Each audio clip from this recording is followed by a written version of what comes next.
नमस्कार मेरे प्यारे मित्र हो। सबको मेरा प्रणाम।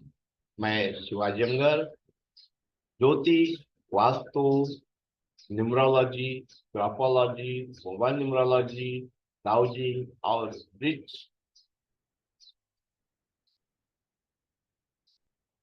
Wrist watch analysis expert. तो मित्र हो, मैं आपके लिए आज का ये वीडियो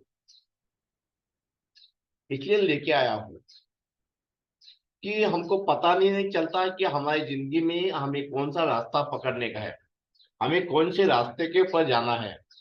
हमें महादशा का पकड़ने का है, महादशा का ग्रह पकड़ने का है, या कुंडली के ग्रह के हिसाब से हमें काम करना है। तो मित्र हो, मैं एक एग्जांपल देके आपको समझाने की कोशिश करूंगा कि अपने को जीवन भर कौन सा ग्रह के साथ साथ पकड़ना है। सबका कुंडली का अलग अलग होगा। जो पहले फर्स्ट भाव का जो सब लॉर्ड का नक्षत्र लॉर्ड जिस भाव में बैठेगा, वह भाव हमारे जिंदगी में बच चलेगा। तो हम थोड़ा सा एग्जाम्पल लेके एक जातक का आपको समझाने की कोशिश करता हूँ। एक जातक की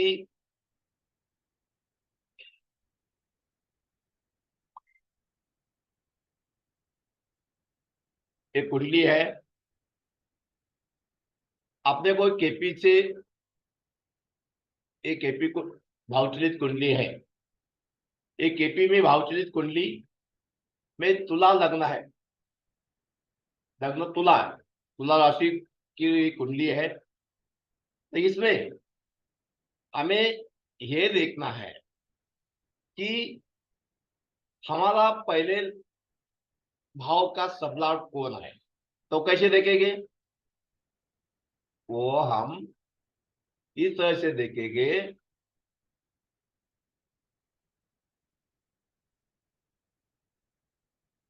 यहां से आपको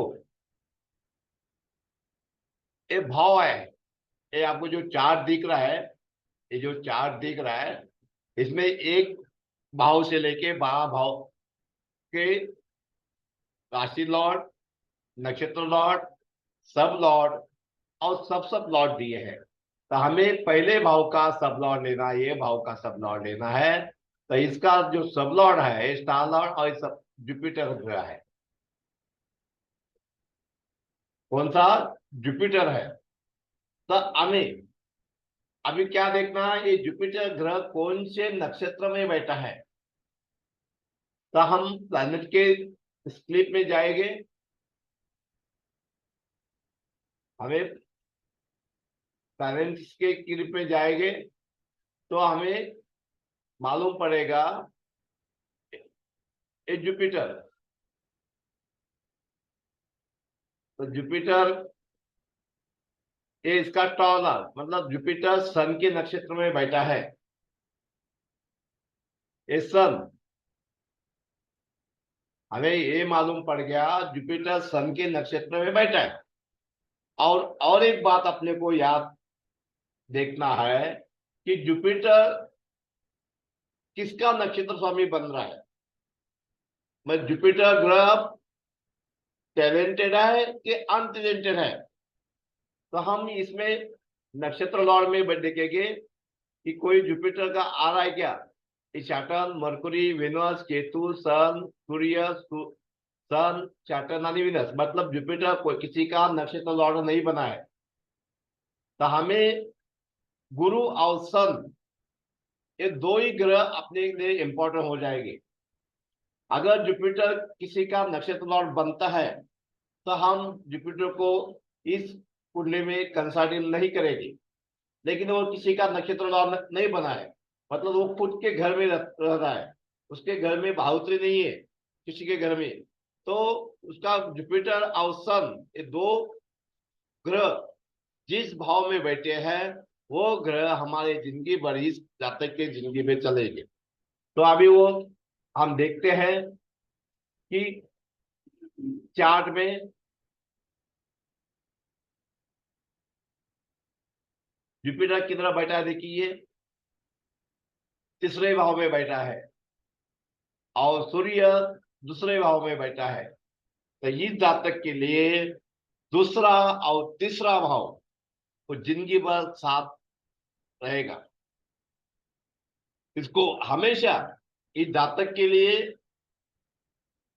दूसरा और तीसरा भाव साथ रहेगा। उसका बुरा समय आने दो या इसका अच्छा समय आने दो, लेकिन ये दो भाव उसके साथ नहीं चलेंगे। अभी दूसरे भाव से क्या आता है? दूसरे भाव से फैमिली आता है, धन आता है, लिक्विड कैश आता है, जेम्स आता है, ज्वेलरी आता है, फाइनेंस आता है, आपका बैंक बैलेंस आता है, अकाउंट का काम आता है, वाणी का काम आता है, खान पान का काम आता है। मतलब ये जातक हमेशा जिंदगी भर अपने फैमिली से जुड़ा रहेगा।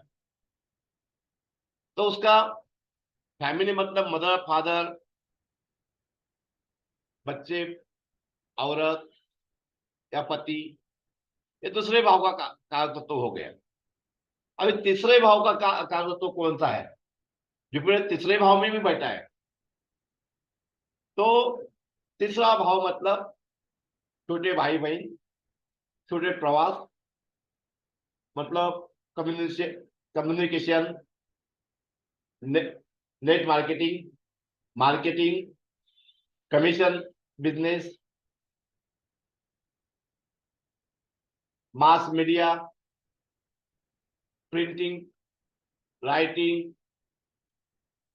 ये जितने भी या डॉक्यूमेंट से संबंधित कोई बिजनेस, आप कोई किताब लिखना है, इस संबंध के साथ, मतलब इस जातक ने अपने छोटे भाई बहन के साथ संबंध, अच्छा संबंध रखना, या आपका नेबर्स, पड़ोसी, या उनको जिंदगी में हमेशा छोटे छोटे प्रवास करना चाहिए। कमीशन एजेंट का मतलब कमीशन एजेंट का बिजनेस करना चाहिए, या मास मीडिया, राइटिंग, कुछ भी कुछ इससे जुड़े रहना चाहिए। आई जुड़ा रहेगा, अगर जुड़ा रहेगा तो ही इसमें कोई ना कोई एक कारक तत्व, सब कारक तत्व हम हमारे जीवन में अडॉप्ट नहीं कर सकते। इसमें से कोई एक कारक तत्व, या वो छोटे प्रवास करे, या अपना कमीशन का बिजनेस कोई ना कोई थोड़ा सा उसमें थोड़ा अपने कैरियर में उसमें अडॉप्ट करे, या नेट मार्केटिंग का बिजनेस थोड़ा उसमें करना चाहिए, या छोटे भाई बहन के साथ अच्छे संबंध बनाना चाहिए। तो इस तरह से अगर ये व्यक्ति करता है कोई ना कोई इसमें से एक, और अपने फैमिली के साथ जुड़ा रहेगा, तो कितना भी उसका बुरा समय आने दो, लेकिन ये दो भाव इसके साथ नहीं छोड़ेगा कभी। बुरे से बुरे वक्त में भी ये साथ देंगे। ये हमारे हमारे लाइफ टाइम चलने वाले ही है। और फिर हम अगली बात देखना है, हमारी दशा कैसी है। दशा कैसी है, तो हमें दशा के 23 में जाना पड़ेगा।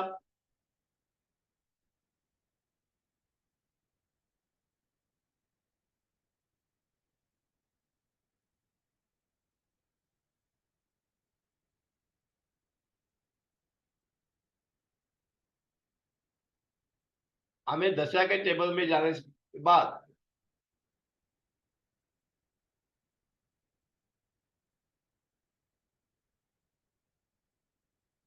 हमारी दशा अभी कौन सी चल रही है, सन 19 सितंबर 2024 तक चल रहा है। अभी 19 सितंबर 2024 मैं इस जातक का एक प्रेडिक्शन नहीं करने वाला हूं। उसके बाद की दशा जो आएगी, मून की दशा आएगी। मून दशा उसके जातक में क्या काम करेगा, किस काम से जुड़ा रहेगा, तो उसको यश मिलेगा, ये मैं देखने वाला। 10 साल की दशा है चंद्रमा की, तो इस जातक को चंद्रमा क्या देने वाला है और उसको कौन सा लाइन पकड़ना है, तो उसको जिंदगी में सक्सेस मिलेगा। तो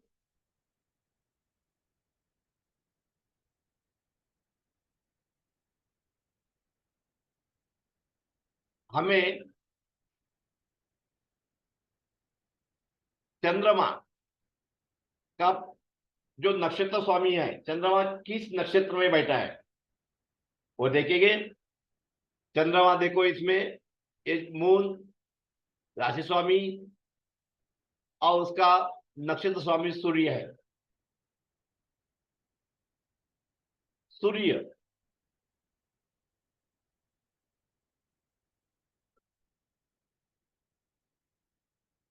इसका राशि स्वामी सूर्य है और नक्षत्र स्वामी केतु है।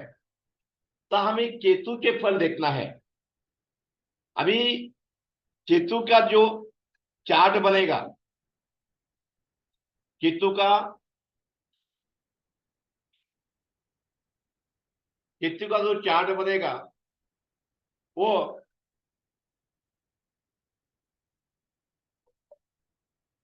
केतु ग्रह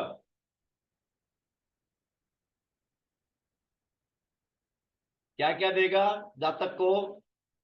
हमें चार्ट केतु का क्या बनना पड़ेगा, केतु का क्या क्या आएगा।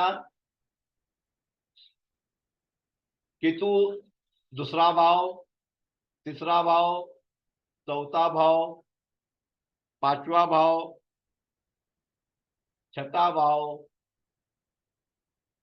सातवां भाव और 11वां भाव देगा। और केतु का जो नक्षत्र स्वामी है वो शनि है, सैटर्न। तो वो दे रहा है 4 और 5।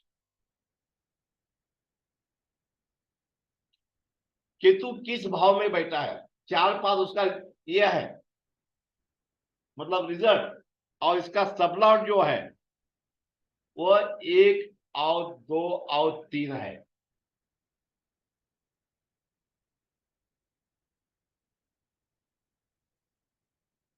अभी केतु हमके क्या दे रहा है, केतु कहाँ बैठा है तो देख लेते हैं। केतु हमारा बैठा है पंचम में। तो केतु पंचम में बैठा है, केतु कहाँ बैठा है पंचम में। तो पंचम का जो फल है वो जातक को ज्यादा मिलेगा। मतलब पंचम से जुड़ा हुआ काम ये जातक ने करना चाहिए। चौथा और पंचम मतलब ज्यादा तो पंचम का है। और उसका जो फलित है 1 2 और 8 है। 8 में थोड़ा सा व्यक्ति को संशोधन रिसर्च करना पड़ा। इसके जो फल आए, फल का जो टेस्ट है 8 थोड़ा सा मतलब 8 आएगा थोड़ा दिक्कत आएगा। लेकिन 1 और 2 दे रहा है मतलब 1 मतलब खुद, 2 मतलब कैश मतलब प्रॉफिट होगा। अभी पंचम भाव के जो काल तत्व है वो क्या क्या है हम चार्ट में देखते हैं। ये पंचम भाव जो केतु दे रहा है ये,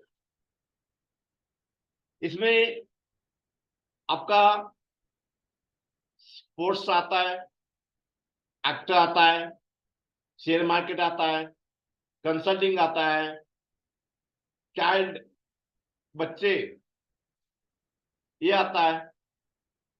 कुछ नया डेवलप करना, प्रोडक्ट को डेवलप करने के लिए ये आता है। तो इसमें इंटरटेनमेंट आता है, फिल्म आता है। तो इसमें मनोरंजन का चाहिए बच्चों के बच्चों के संबंधित कोई काम, मतलब स्कूल हो सकता है, इंटरटेनमेंट का काम हो सकता है, या स्पोर्ट्स का काम, एक्टर्स का काम, या उसमें मनोरंजन का काम, या आपको ज्योतिष के संबंधित या किसी के संबंधित सलाह देना है। कंसल्टिंग का भी भाव होता है, शेयर मार्केट का है, लॉटरी जुगाड़ का भाव है, या रेस कोर्स का है। तो इसके या कोई नया प्रोडक्ट बनाना, मतलब ये पंचम घर ये न्यू प्रोडक्ट है। मतलब एक बच्चा मेल और फीमेल एक साथ आने के बाद एक बच्चे का प्रोडक्शन, बच्चा पैदा होता है, वो भी एक प्रोडक्शन है। तो आप नया प्रोडक्शन या कोई आईटी क्षेत्र में कोई ऐप नया बनाने का है, या ज्योतिष क्षेत्र से कंसल्टिंग करना है, किसी को उपाय देना है, आप ज्योतिष क्षेत्र का कोई कोई भी क्षेत्र से कंसल्टिंग कर सकते हैं, आदमी को सलाह दे सकते हैं। तो इस क्षेत्र से जुड़ा काम और चतुर्थ भाव से संबंधित काम, अगर ये व्यक्ति ज्योतिष क्षेत्र में आएगा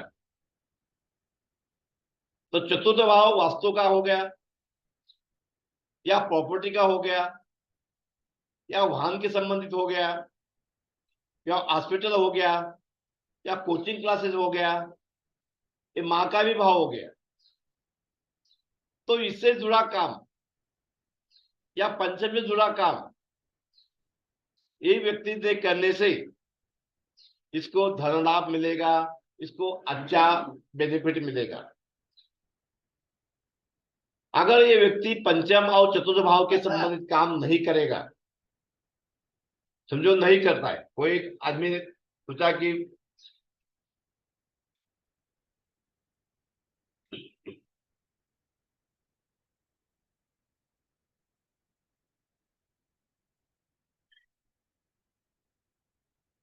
अगर पंचम संबंधित काम नहीं कर रहा है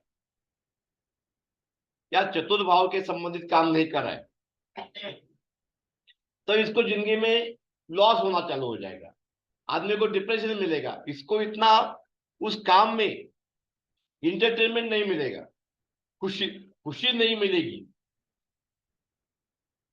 तो हमें हमें हमारे नसीब से क्या मिला है, ग्रह ने हमें क्या कौन सा रास्ता दिया है, उस रास्ते पर चलने के लिए हमें जरूर चाहिए।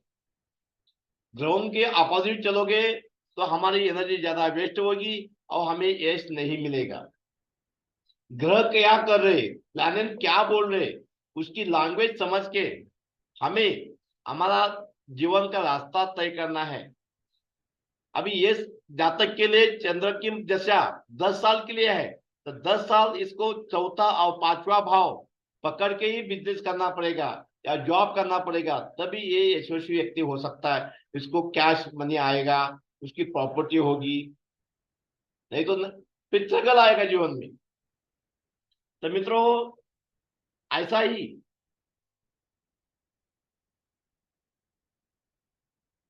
अगर आपका कुंडली देखने का है, आपको जीवन का रास्ता नहीं मिल रहा है, आपको नहीं पता चल रहा कि कौन सा काम करूं तो उसे मुझे यश मिलेगा,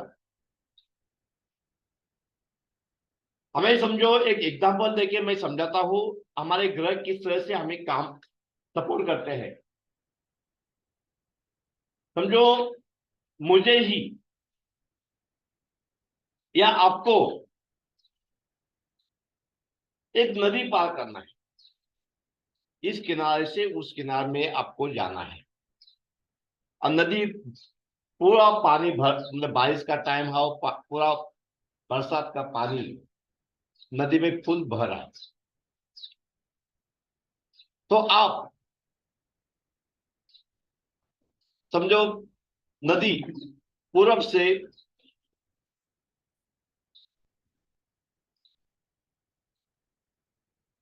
नदी पूरब से लेके पश्चिम से दिशा में बह रही है। कहां से बह रही है? पूरब से पश्चिम की तरफ बह रही है, और हमें नदी को पार करना है, चल के जाना है। तो हम पश्चिम से लेके पश्चिम की नदी में उतर के पश्चिम के से लेके पूरब की तरफ आगे तैरना चालू किया, नदी के बहाव के अपोजिट, तो हमें यश नहीं मिलेगा। हमें पूर्व की तरफ सर से हमें नदी में उतरना पड़ेगा और पानी के बहाव के साथ हमको तैर के पश्चिम के किनारे में जा सकते हैं। तो उसे होगा क्या, आपके जो ग्रह बोल रहे हैं उस हिसाब से उसके साथ उसकी भाषा समझ के उसके साथ उसकी लैंग्वेज समझ के हमने अगर अपना जीवन का काम चालू किया या कोई भी काम चालू किया जो ग्रह बोलते हैं, तो हमें हमारे जीवन का जो स्ट्रगल है बहुत कम होगा और हमें यश मिलेगा। हम ग्रहों के अपोजिट डायरेक्शन से काम करना चालू करेंगे तो हमको ग्रह डुबा देंगे, लॉसेस देंगे, स्ट्रगल देंगे, तो हम यशस्वी नहीं हो सकते।